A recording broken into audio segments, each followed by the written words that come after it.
لە بابەتی زەراعەتە زۆر گرنگیشی گەورەیاندا و ئومەویەکان بە زەراعەت لە جیهانی ئیسلامیە. لە هەموو جیهانی ئیسلامیە بۆ یەکەمین سەدێک کە دروست کرا لە زمانی معاویە ڕەزا ڕەحمەتی خوای لێ کە سەدیان دروست کرد، زەوزارێکی زۆر زۆر لە مەنتیقەی کوفە و ئەوانە کە بێئاو بوو، سەحرا بوو، هەر هەمووی کرایە شوێنی بەراو و ئەکرایە زەراعاتی زۆر گەورە گەورە. بە تایبەتی لە زمانی سیدنا معاویە دوای باسی ئەکەین لە مەسئلەی شەرقا، لە مەسەلەن زۆرینەی هێرشەکانی بەرەو شەرقی ئیسلامی بووە، واتە بەرەو وڵاتی فورس بۆ ئەفغانستان، بۆ پاکستان، بۆ هندستان، بۆ ئەم محوەرانە. بۆیە زۆر کات زەراعات مثلا لەو زمانە پێوتە خۆراسان، لەو زمانە یەکێک لەو کێشانە کە دروست بوو لە زمانی ئومەویەکانە ئەو بوو کە زەراعات زۆر کەم بوویەوە، بەهۆی ئەوەی ئەو مەنتیقانە زەراعاتیە زۆر زۆر زەرێکی گەورەی هێنا. بۆیە حتا زیادی کوڕی ئەبێ کە دوای باسی ئەەکەین یەکە لە گەورە ئەمیرەکانی سیدنا معاویە 50,000 ماڵی بردە خۆراسان کە هەمویان فەلاح بوون، هەمویان نەقل کرد بۆ ئێوەتی وەرن لێوە فەلاحەتکەن، زەوزاری زۆر هەیە و کەس نێبیوە بەڕێوە.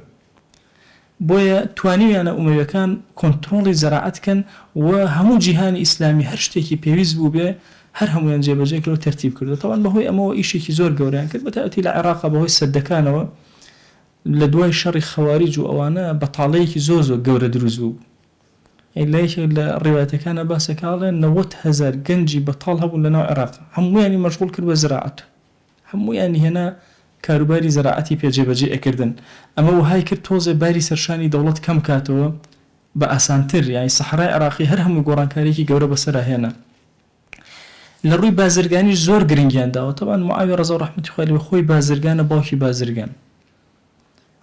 بەعام ئومەویەکان هەمویان دەستی بازرگانیان زۆر بەهێزە.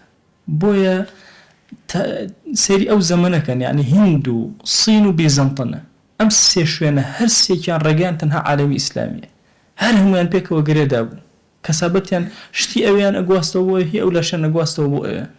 کارێکی زۆر زۆر گەورەیان کرد. تەبان لە مەسەلەی تیجارەتە جیهانی ئیسلامی بوو بە ڕێڕەوێکی زۆر گەورە بۆ هەرچۆن ئێستا مەسەن بەڕاستی جیهانی ئیسلامی ڕێڕەوە بۆ بەستنەوەی جیهان بەیەکەوە.